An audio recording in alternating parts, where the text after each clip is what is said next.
사랑하는 영락교회 지체들에게 주 안에서 평화 인사를 전합니다. 오늘은 2022년 10월 24일 화요일입니다. 오늘의 묵상 본문은 요한계시록 7장 1절로 17절까지의 말씀입니다. 오늘 본문 말씀 7장 1절부터의 말씀은 이렇게 시작합니다. 2일 후에 내가 내 천사가 땅 내 모퉁이에 선 것을 보니 땅의 사방의 바람을 붙잡아 바람으로 하여금 땅에나 바다에나 각종 나무에 불지 못하게 하더라. 2일 후에라는 것은 지금 6장에 나온 7봉인에 관한 심판의 이야기죠. 봉인이 열릴 때마다 심판이 임하고 있는데, 그런데 그 6번째 봉인이 열리고 7번째 봉인이 열리기 이전에 이 잠깐의 침묵의 시간이 있는 겁니다. 굉장히 중요한 의미죠. 그 2일 후에 그 침묵의 시간에 내가 내 천사가 땅에 내 모퉁이에 선 것을 보니, 내 천사가 땅 내 모퉁이라고 하는 건 사방 온 세상을 의미하는 거죠. 우리 이사야서에서 나오는 표현이죠.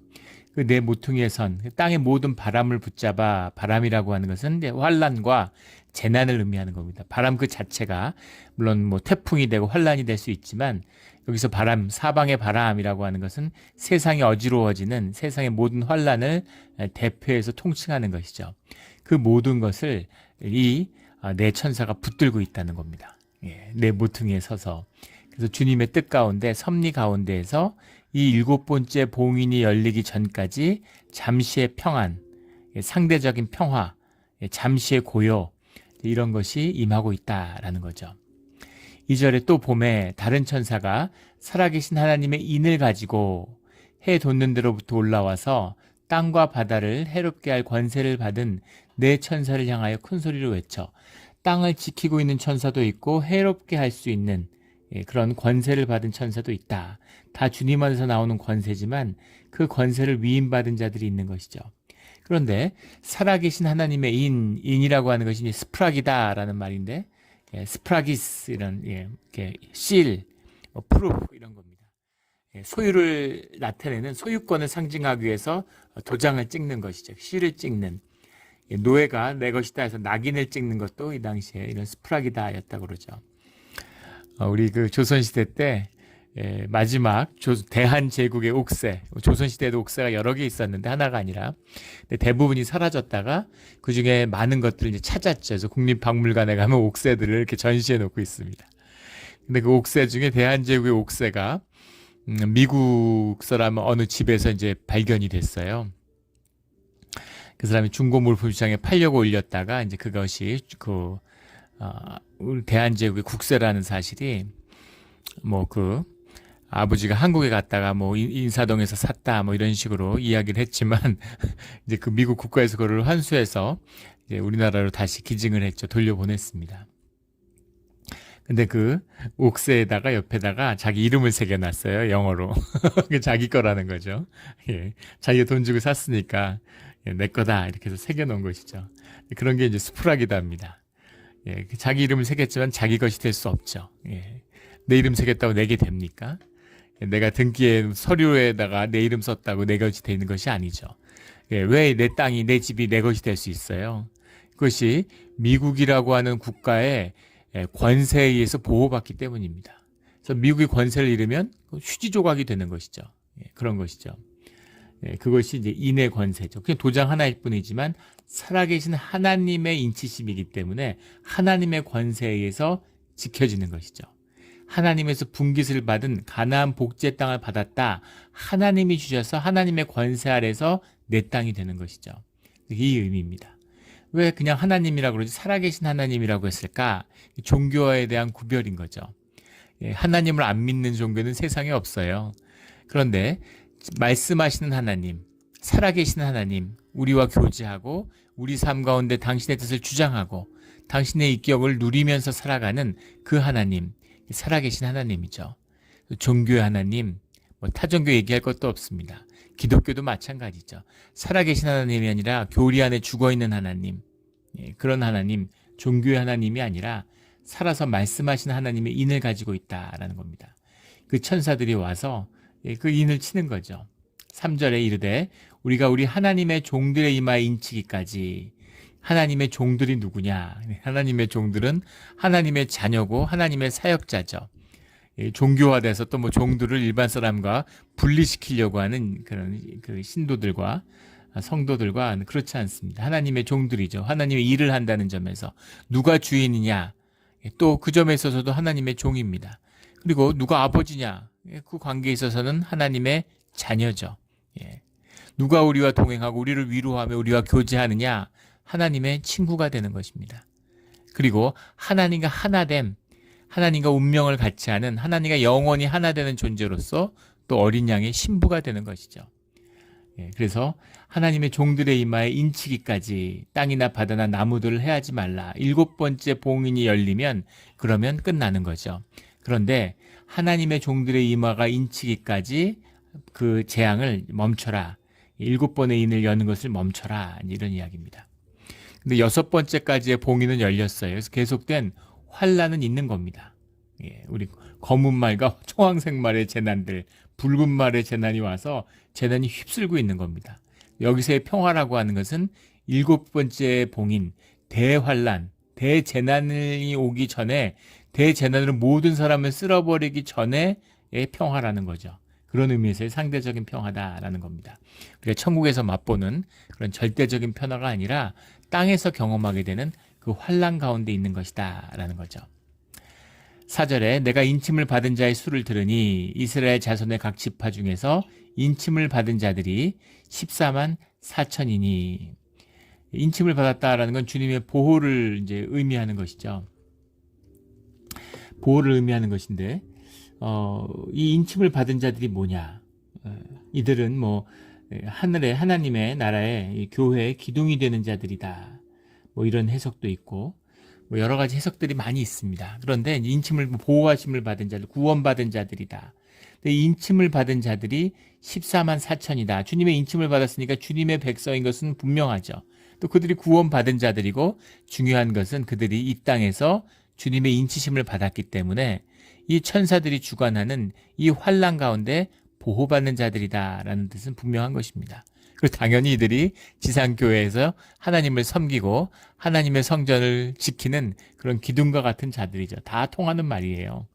근데 왜 14만 4천이냐? 14만 4천에 대한 많은 해석이 있습니다. 그리고 특히 이단들이 많이 집착을 하죠. 예전에 무슨 이단들이 14만 4천 명이 되면 뭐가 마지막 때가 온다 이랬는데, 신천지는 수십만이 돼도 안 오죠. 14만 4천이라는 것은 이제 12지파에 12,000명씩 있다. 12,000이라는 것은 1000 곱하기 10이죠. 1000이라고 하는 것은 10의 3승입니다. 10이라는 것은 땅의 숫자의 완성인데 3이라는 건 하늘의 숫자죠. 1000이라는 것은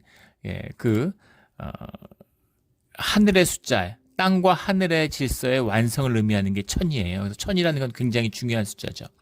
그래서 1000이라는 것이 12개 있다. 12개라는 것도 4라고 하는 땅의 숫자와 3이라고 하는 하늘의 숫자의 완성입니다.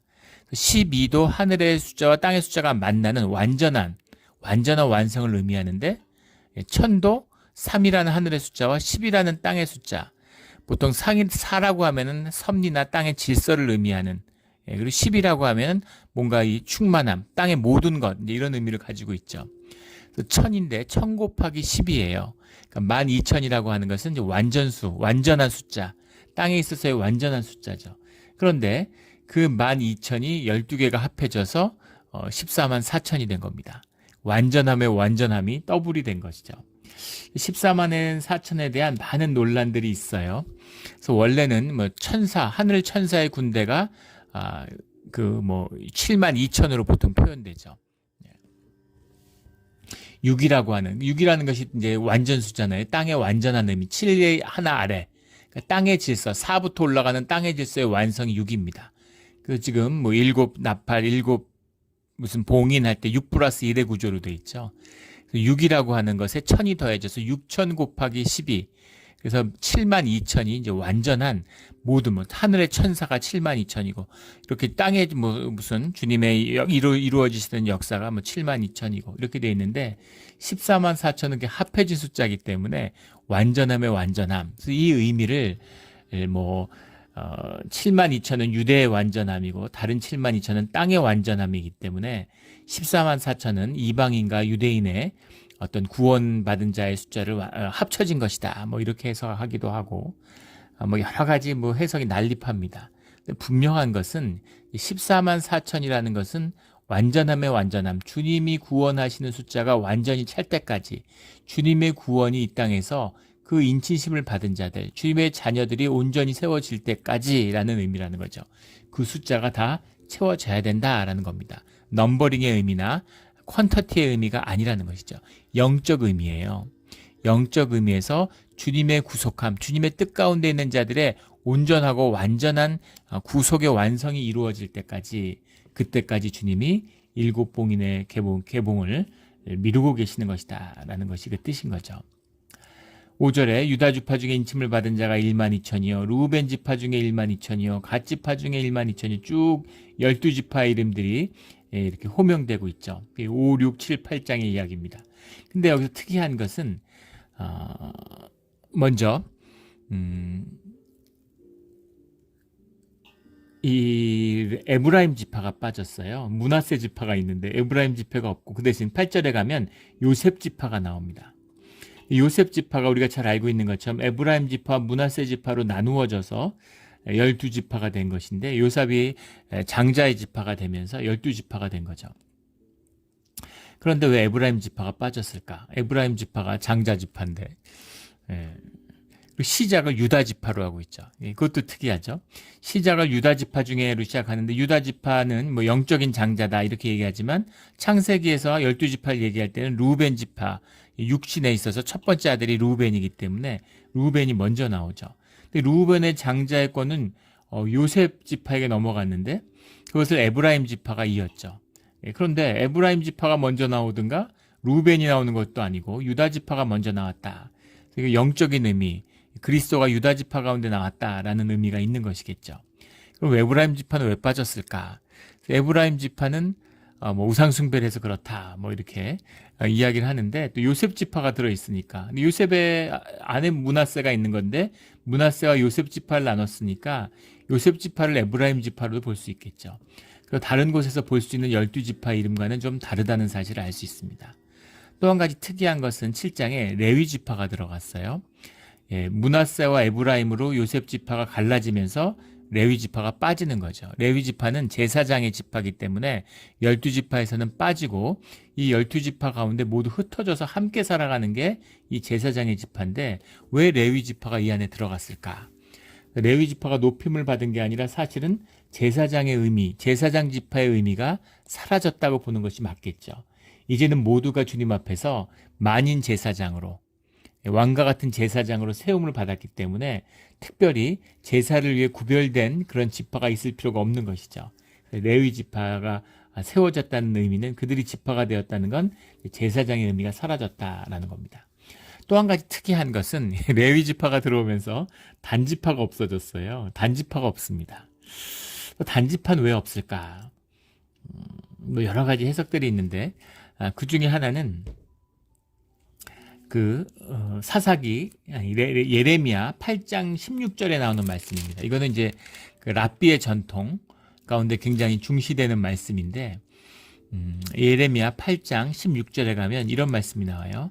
그 말의 부르짖음이 단에서부터 들리고 그 줌마들이 우는 소리에 온 땅이 진동하며 그들이 이르되 이 땅과 그 소유와 성읍과 그 중에 주민을 삼켰도다 이렇게 얘기합니다.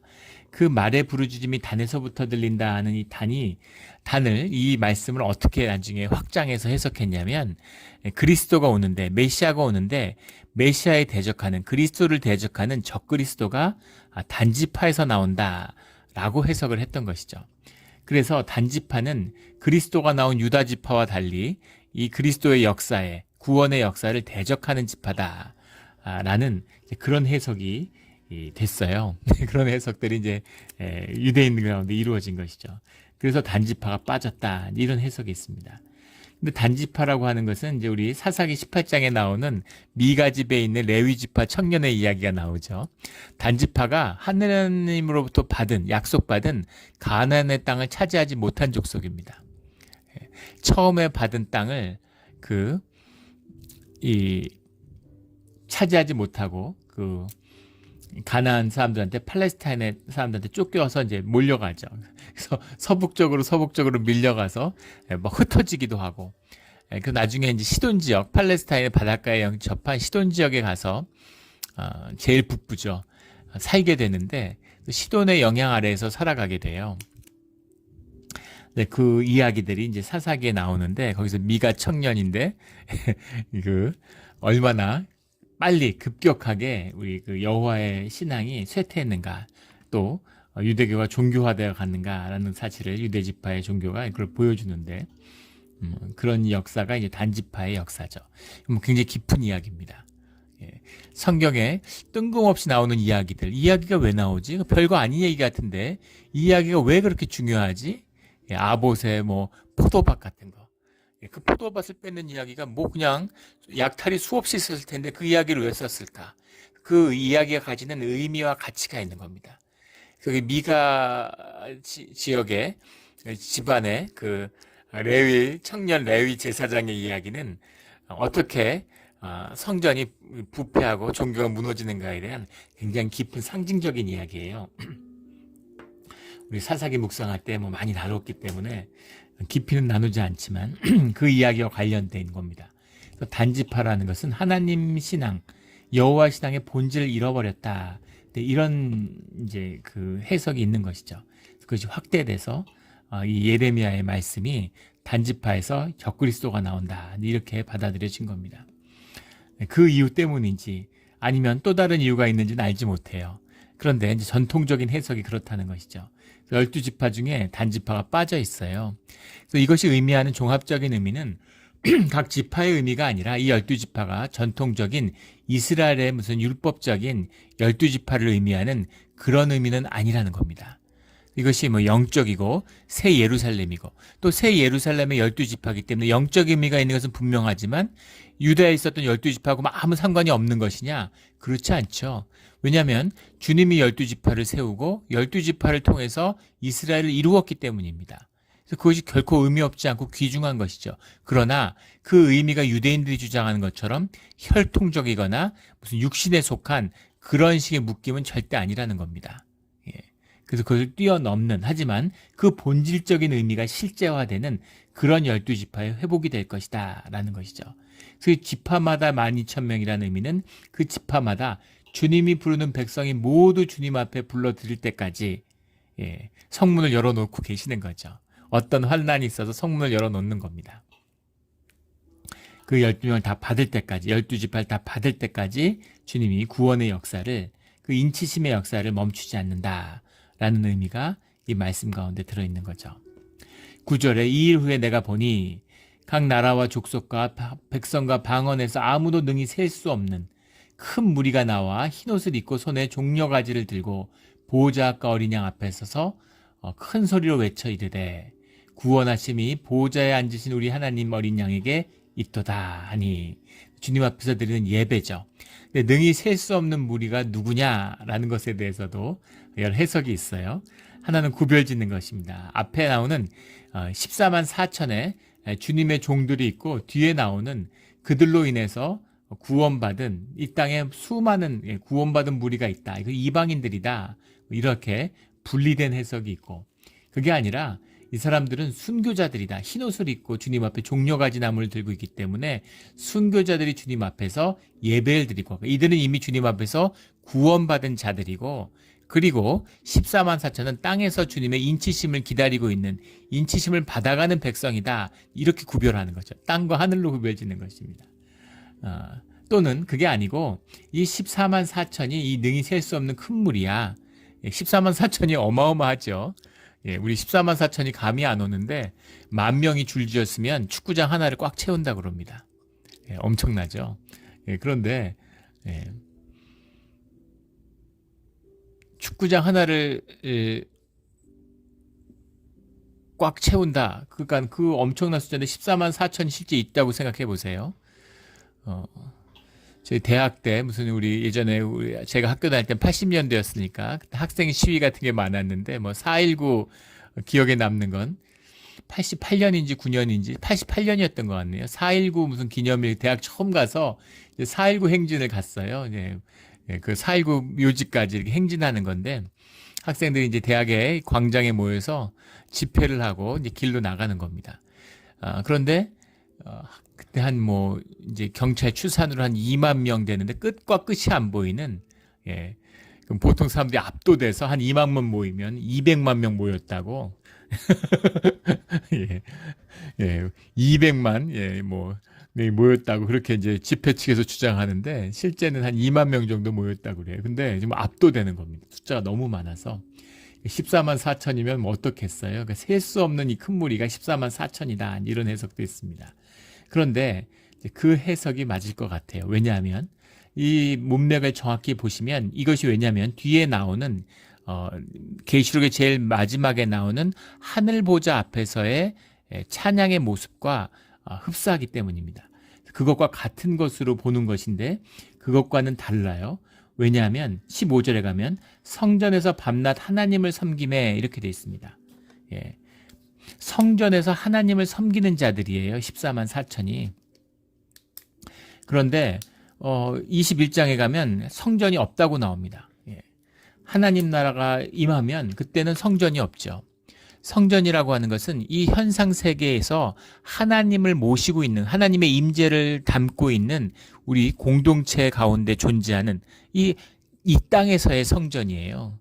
하늘나라는 그 자체가 성전이죠.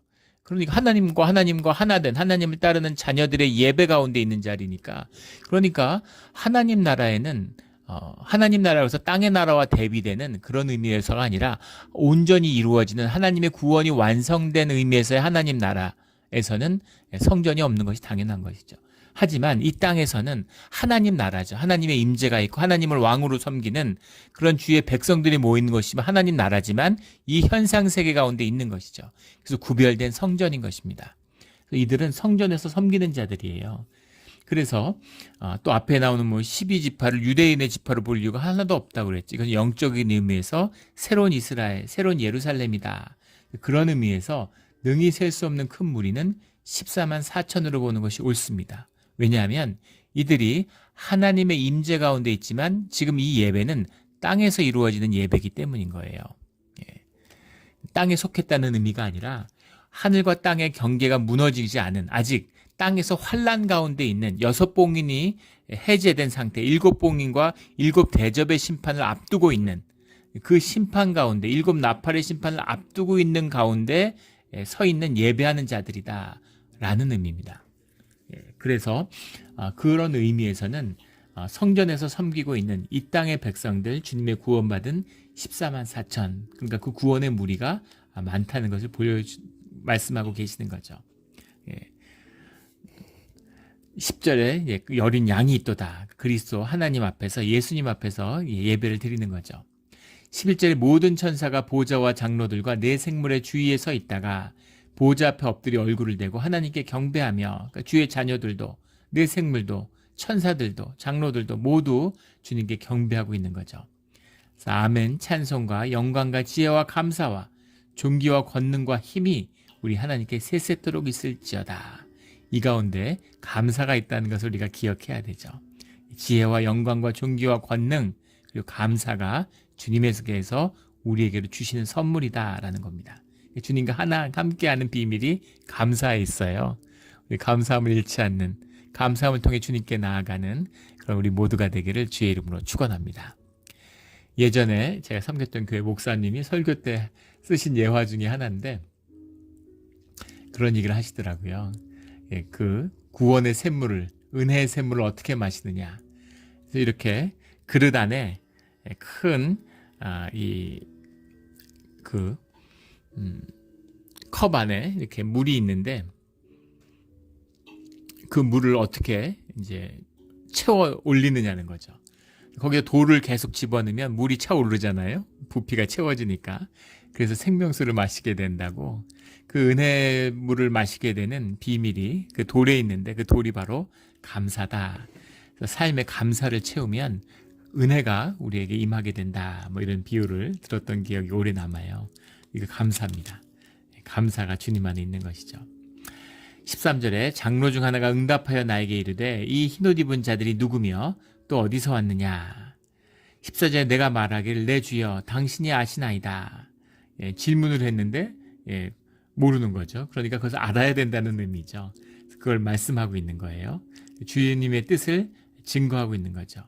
그가 나에게 이르되 이는 큰 환난에서 나오는 자들인데 어린 양의 피에 그 옷을 씻어 희게 하였느니라. 환난을 입은 자들, 이 땅에서 환난을 입은 자들인데 그 환난 가운데 살아남은 자들이라는 거죠. 근데 그들은 어린 양의 피, 십자가의 보혈이죠. 그 보혈에 그 옷을 씻어서 거룩함을 입은 자들이다. 주님의 보혈로 이 죄를 씻고 주님의 죄사함을 받은 자들이다. 이런 의미죠. 그 옷을 씻어 희게 하였느니라. 15절에 그러므로 그들이 하나님의 보좌 앞에 있고 또 그의 성전에서 밤낮 하나님을 섬김에 보좌에 앉으신 이가 그들 위에 장막을 치시리니 이것이 교회입니다. 교회가 무엇이냐면 하나님의 보좌 앞에 어린 양의 피로 옷을 씻은 자들이 그들이 성전 앞에서 하나님을 섬길 때 하나님이 그들 위에 장막을 치시는 것, 이게 성전이고 교회예요. 이게 우리의 교회입니다. 그래서 환난의 때 환난에 사로잡으며 하나님의 보혈을 덧입은 자들, 그들이 하나 된 공동체가 가족이 바로 이 땅의 교회라는 거죠. 그래서 교회는 주님이 이루시고 주님이 함께 하시는 겁니다. 이게 교회예요. 건물도 아니고 조직도 아니고 교리도 아니고 무엇도 아닙니다. 뭐 제자훈련도 아니고 주님의 은혜고 주님의 보혈이에요. 그 핏값을 입어서 주님 앞에 서 있는 자들, 주님을 섬기는 자들, 그들 위에 하나님이 드리워 주신 그 장막, 이것이 교회입니다. 복되고 존귀한 이 영광, 이걸 뭐로 말하겠어요? 이 땅에서 육신을 입고 현상 가운데 살아가는데 이 현상과 육과 물질로 보여져 있지만, 현상화되어 있지만 그 안에 실제하는 주님의 나라, 이것이 참된 교회다라는 겁니다. 그래서 교회는 영원한 것이죠. 교회는 교회가 아닐 수는 있죠. 교회를 흉내내고 썩어서 종교기관이 돼버려서 교회가 아닌 것은 있을 수 있지만 불완전한 교회, 적당한 교회, 대충 교회인 이런 교회는 없습니다. 교회는 교회거나 교회가 아니거나 둘 중에 하나인 것이죠. 우리 진짜 교회, 하늘 장막이 쳐지는 그런 우리 진짜 교회가 우리 몬트레 영락교회가 되기를 주의 이름으로 축원합니다.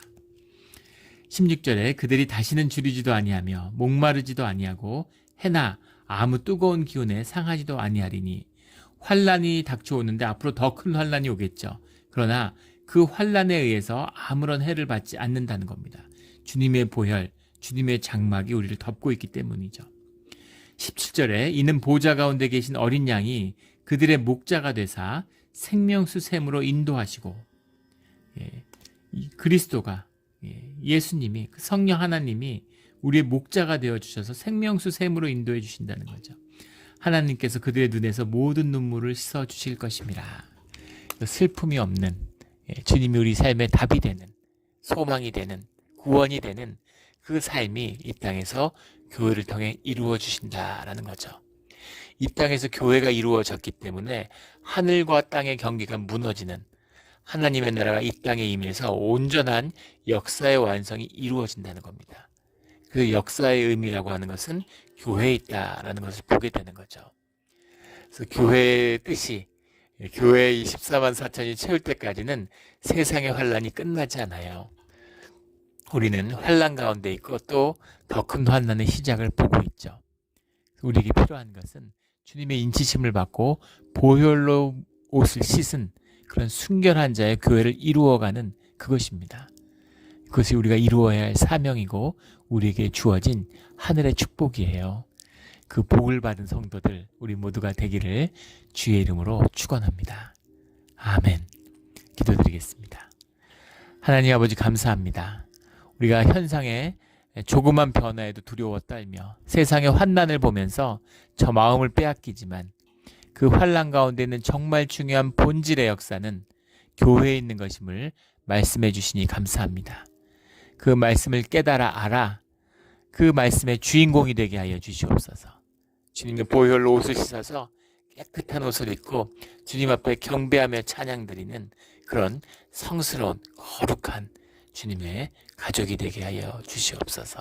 모든 것이 주님의 은혜임을, 오직 주의 은혜일 뿐임을 정말 가슴 깊이 느끼고 고백합니다. 주님, 은혜로 함께하여 주시옵소서. 모든 것이 은혜였습니다. 감사하며 예수 그리스도의 이름으로 기도드렸습니다. 아멘.